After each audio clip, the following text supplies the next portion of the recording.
Welcome everyone to my breakdown of the April 4th Bungie Weekly update. In last week's Bungie Weekly update, Deej teased us about a possible announcement of the Destiny Collector's Edition. It was asked if Bungie were planning on releasing a Collector's Edition for Destiny, and Deej responded with, "Ask us again next week." Sadly, it turns out that Deej was just referring to Bungie's April Fool's prank, not this week's weekly update where we was hoping to finally get some details on a Collector's Edition. So I guess we'll just have to keep on waiting. Eventually we'll get one. Well, hopefully. Starting off, Deej does his usual teasing with talk of producers, engineers, designers and testers all getting together to bash any bugs that they may have missed. Deej then further teases us by telling us that what we're looking at here is the halve, if these monitors weren't blanked out. Then we get behind the scenes of this wonderful fallen cake made by Tracy Gamble, wife of Bungie employee Glenn Gamble. Bungie, if you're watching this, my birthday's on June 3rd. Just saying. Now remember that massive news blowout from Gamingformer back in December? Well, now the full 14-page article is available online for anyone to read, so if you want to go read it for yourself, there'll be a link to the article down in the description of this video. There's a ton of new info in it, it's definitely worth a read if you haven't read it already. Now let's move on to the Bungie mail sack. This first question is from Bendy617, who asks, can you recruit NPCs or hire mercenaries to go with you on missions, raids, quests or anything like that? Deej says, why would you want to recruit NPCs when the world of Destiny is populated with Guardians? Your allies will be the other players who join you on your adventures. So no, we won't be able to recruit NPCs, but that's why we have fire teams. Next question, EXP Bounty Hunter asked, will we have preset loadouts that we can switch to when not in combat? In short, Deej says no.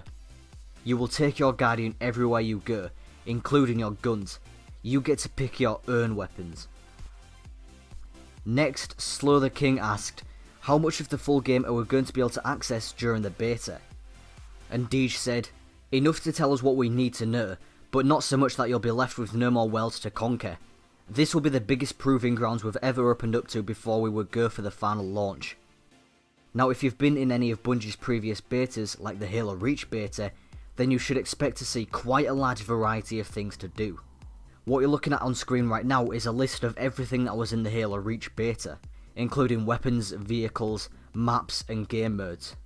And with a game as large as Destiny, this list is only going to get bigger. Dread Ranger asked, as a hunter, may one hold a pistol and a sniper rifle? Simply put, yes. Any class will be able to use any gun. This next question in particular I thought was pretty exciting.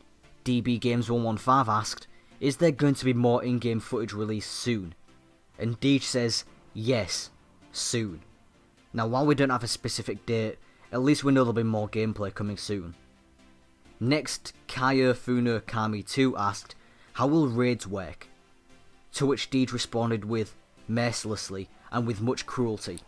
I saw them in action last weekend, and the deadliest kills I know were shaken and stared. So it sounds like raids are going to be difficult. Then Mitch the Guy asked, are we going to see crafting implemented in any way?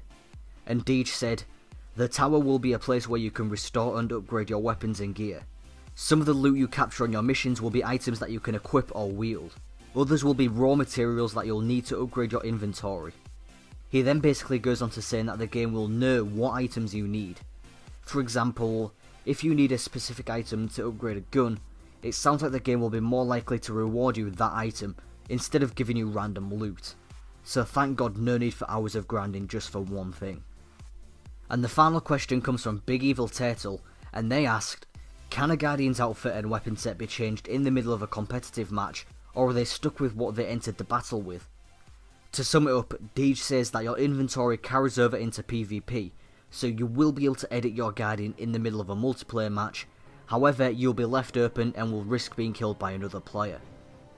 So that's about it for this week's weekly update. I hope you enjoyed. If you'd like me to keep doing these breakdowns of the Bungie weekly update, just let me know through either a like or a comment on this video. I appreciate all your support, thank you for watching and I'll talk to you next time, Guardians.